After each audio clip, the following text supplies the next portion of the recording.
Hello guys, welcome back to my YouTube channel. This is the Olele Salvador Network. My name of course is Emmanuel Sapon, but you can find me anywhere, everywhere on social media at Olele Salvador. And today we are coming your way from the beautiful city of Paris inside France, where the Paris 2024 Olympics is currently being held.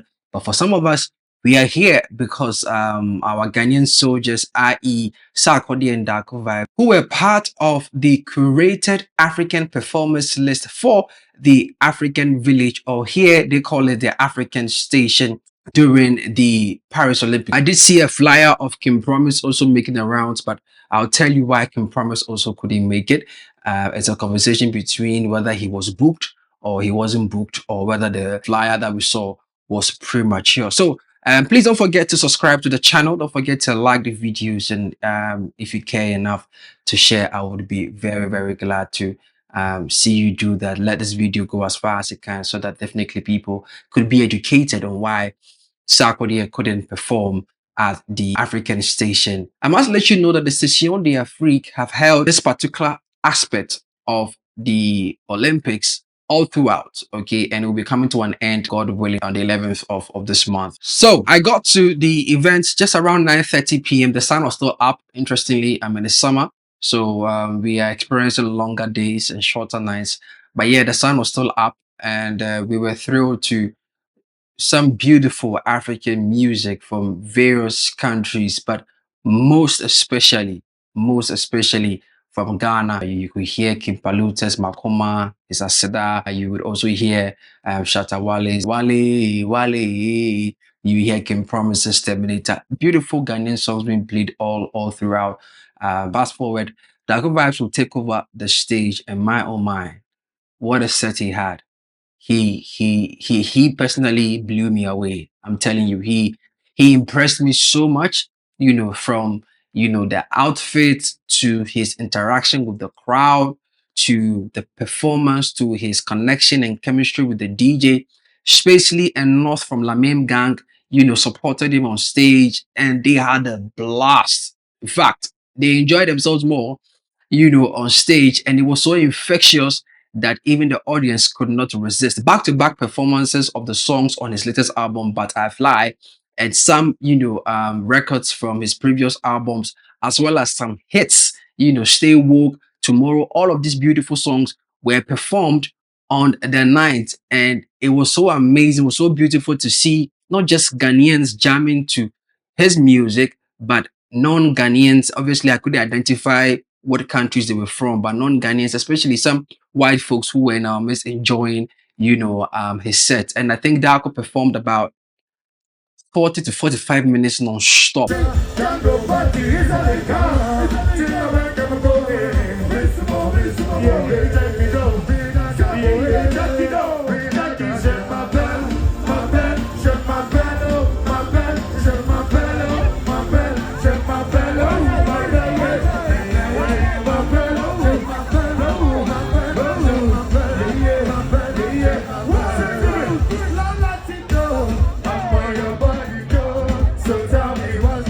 Credits to his DJ Big K. Big K, I get it right. Big K, yes, Big K. I noticed that it was live instrumentation of Darko's records, and it was the perfect fit for the day, or perfect fit for the night. Apologies if I keep mixing the day and the night, because as at 9:30, the sun was still up.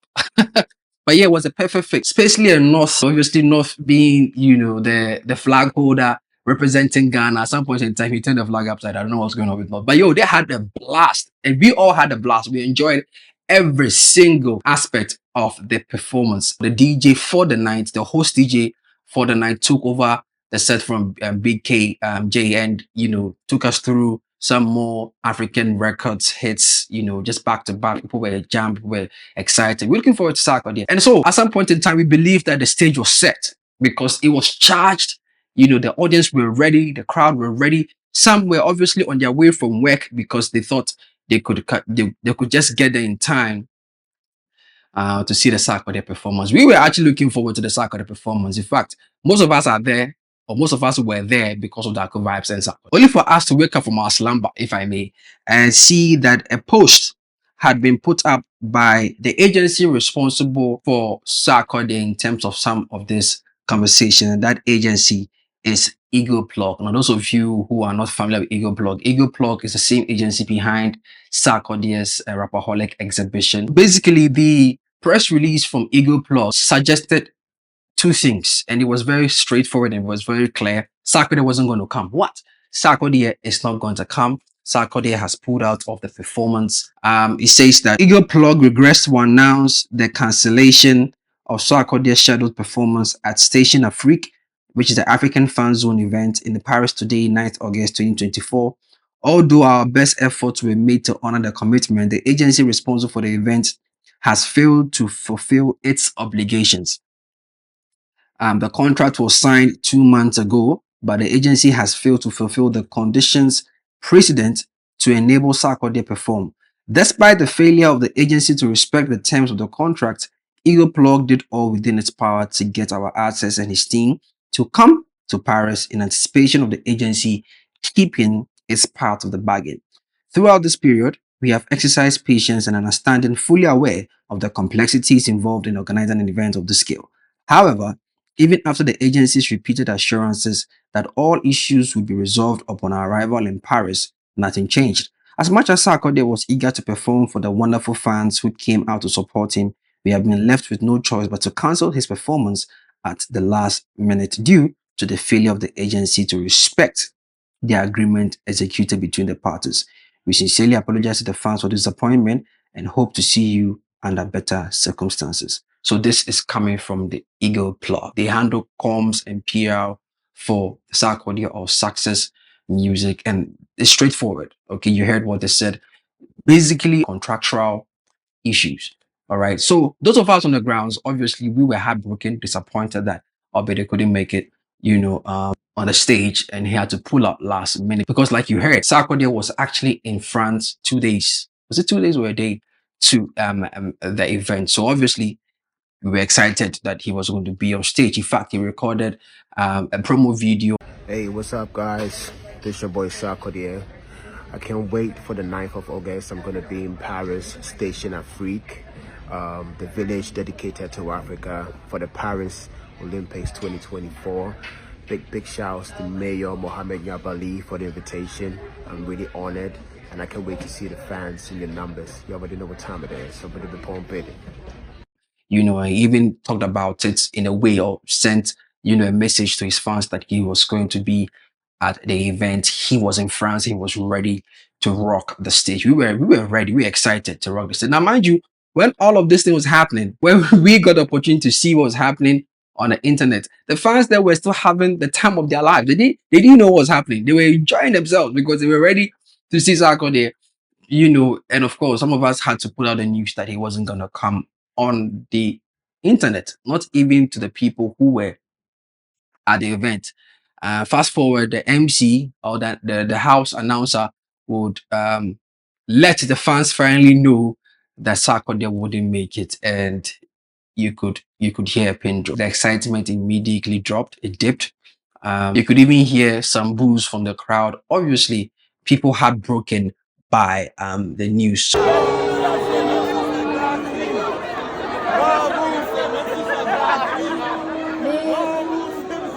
Mais ne vous inquiétez pas, la soirée n'est pas terminée. Je sais que vous êtes très triste, mais nous avons d'autres artistes qui vont pouvoir se produire et vous faire finir en beauté cette soirée.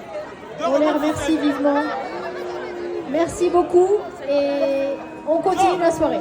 So we were wondering, for us here at OSN, we were wondering what was going on, and we decided to speak to the organizers to hear their side of the story. And this is what we know. First of all, the cancellation of Sarkodie's performance at Station d'Afrique, which is the African station or African village at the Paris 2024 Olympics, has nothing to do with Yvonne Nelson and the post-drama surrounding it. For those of you who would remember, a group sent a letter to the French ambassador to Ghana, copied the French Rights Association, copied all authorities in power, and especially those who are directly involved in the organization of the Paris Olympics, to rescind their decision in putting Sarkodie up for a performance at the Olympics. Matter of fact, they thought Sarkodie was going to perform at the opening ceremony, but that didn't even, mean anything to them. At the end of the day, they didn't want Sarkodie represented at the Olympics because they believe that the Olympics is a platform or it's a product of equal representation and it's not a sexist event.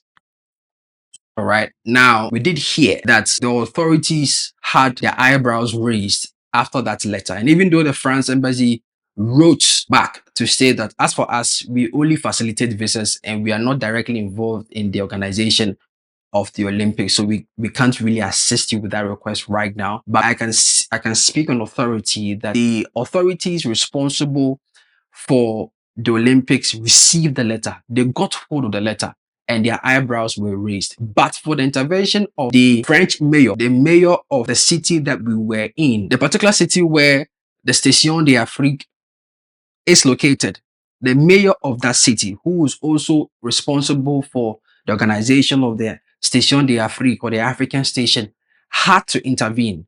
The Ghanaian ambassador to France had to intervene, because eyebrows were raised eyebrows were raised by the French authorities. So these are some of the things they had to do and put in place to allow Sarkodie to perform regardless of the letter that had gone out and the conversations surrounding it. So that part of it had been clear. So speaking to the organizers, this is what we found, all right? This is what we identified.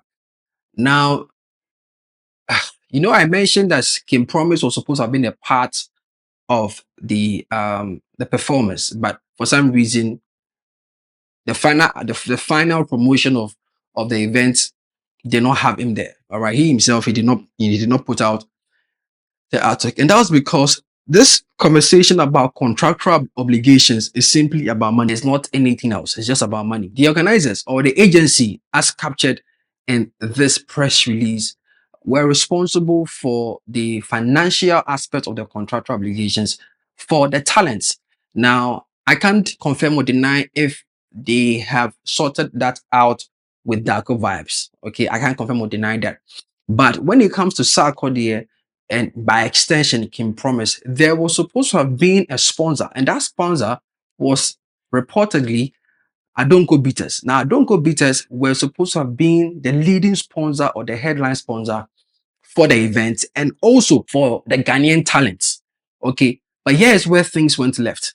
The talents received their visas, but the sponsor, and we were privy to see 3 members from the Adonko Beaters or the Adonko group, who were denied visas from the French embassy, and that is where the problem started. Because the one who's supposed to give the money, for the talents, or the one who's supposed to provide sponsorship to enable the agency pay, the talents, was denied visas. And as a result of that, they pulled out. So the agency were working hand in hand with the city mayor in France, with the French ambassador to Ghana and Ghana's ambassador to France, trying to figure ways and means to be able to sort out these financial obligations backdoor. Unfortunately, that didn't go according to plan. And that is why Sarkodie reportedly pulled out. Many may argue that, Sarkodie could have performed and later sorted out this whole financial bit and you could have done this. That I am not in the best place to suggest or to advise. Sarkodie's representation know best, like you heard in the press release. I am only bringing to you the other side of the coin, and you be the best judge. Do you think Sarkodie should have just gone ahead and performed and later, sort out the financial obligations? I don't know. Do you think it was the right decision? I don't know. So that's simply it. It has nothing to do with Yvonne Nelson. It has nothing to do, with the letter that was written. Because even if it was something had to do with the letter that was written, there was already a level of intervention that, subverted any form of, kickback. Okay. So in fact, DJ Mensa, had come to the venue earlier to even do sound check. Okay. So he has nothing at all to do with Yvonne Nelson and the book and Sarkodie's, what you may call it, the whole conversation about Sarkodie being a misogynist as written and identified or as reported by the group who sent that letter. So that's really what happened. That's why we couldn't see Sarkodie on stage. I mean, everybody was sad. I was sad. I mean, my colleagues were sad. We looked at how we had to, navigate certain challenges to make it to the venue and not see Sarkodie. But shout outs to the Akuvais for putting up a great show. I think he was my hero for the night. He really spoiled there. He spoiled there. He spoiled there. Shout outs to Spacely. Shout outs to North. Shout outs to BK. Yo, you guys were amazing on the night. And so that is how we wrap up today's episode of DTS Intelligence Report. We hope we're able to clarify and clear any form of misconception or doubt or challenge with why Sarkodie couldn't show up. I tell you in authority that Sarkodie did not show up, not because of a letter or an Yvonne Nelson situation. No, it has nothing to do with it. He only couldn't show up because of the financial obligations within a contract that had been signed and agreed between two parties. And if that couldn't happen, it's due to the fact that the sponsor who was supposed to be the provider was supposed to pump money for the talent, had a challenge with their visas and they couldn't make it to France. As a result, in fact, there was a whole stretch for 3 or so booths for the headline sponsor, which is in this case Adonko Beaters. And unfortunately, they couldn't make it. And of course, if you can't make it to an event you are paying money for, and not just one, not just two, 3 of your reps all denied visas. There was one particular one that I saw their passport. He was granted a visa, and then later they stamped it. They annulled it. We don't know why. We don't know why. That I can't tell you for now. But all I can tell you is this couldn't happen because the money that for goes Sarkodie in there, not going there. We also know that Sarkodie had been given a deposit. We can't confirm or deny if indeed he had received any deposit. Mind you, the press release stated that this conversation was had 2 months ago to the event, 2 months prior to the event. But we are yet to receive a response to that. We reached out to Eagle Plug to find out if indeed they received any deposit from the agency responsible for the organization of the talent for this event, and they're yet to respond. I can also say that the mayor, the city mayor, and that of the organizers were seemingly distraught. They were disappointed, but hey, I guess it is what it is. Thank you so much for watching, and I hope you now know why Sarkodie couldn't perform on the night. At the end of the day, it's business, right? It's business. However you think about it and whatever you think about, that is really up to you. But as for me, my job here is done. I'll see you in the next city. Take care of yourself. Don't forget to subscribe, like, share this video. And of course, don't forget to hit the notification bell so you don't miss out on the next exclusive piece about your favorite artist, about your favorite celebrity, or about your favorite in the industry. My name is Manu Sapon, but you can find me anywhere, everywhere at Olele Salvador. I'm out.